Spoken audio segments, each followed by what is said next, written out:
Bonjour tout le monde, aujourd'hui nous allons voir la recette de la génoise, une recette facile à réaliser et rapide et très utile pour vos entremets. Bienvenue sur Eddy en cuisine.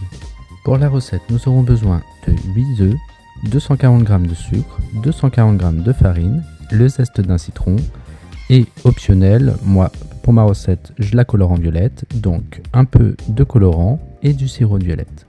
On commence par mettre le sucre et les œufs dans notre batteur et on va fouetter pendant au moins 8 minutes afin que le mélange blanchisse et double de volume.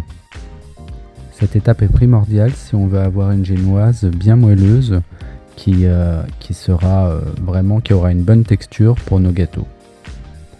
Lorsque le mélange est mousseux, on rajoute notre colorant et notre arôme. Donc pour moi c'est la violette. On ajoute ensuite les zestes du citron et on continue de fouetter. Donc voilà ce que ça donne au bout de 8 minutes. Vous avez vu, ça a vraiment doublé de volume.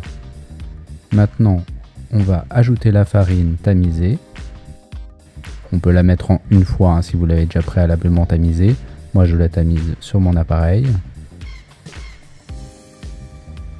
Et une fois que c'est fait, on va mélanger très délicatement avec notre maryse.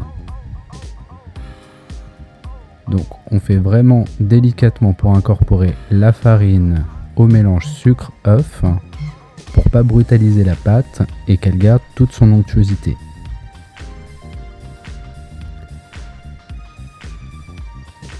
Et lorsque vous avez réalisé cette étape, il suffira tout simplement de verser votre pâte sur une plaque à génoise ou un lèche-frite si vous n'avez pas de plaque à génoise et de l'enfourner dans votre four préalablement chauffé à 180 degrés.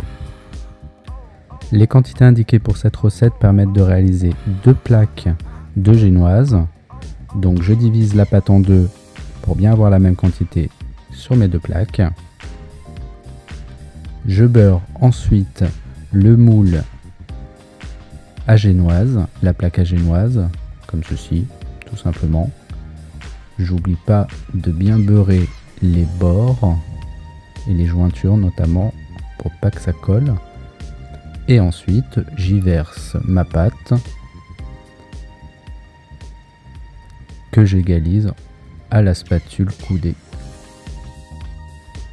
Une fois que vous avez étalé votre pâte, vous pouvez l'enfourner 20 minutes à 180 degrés.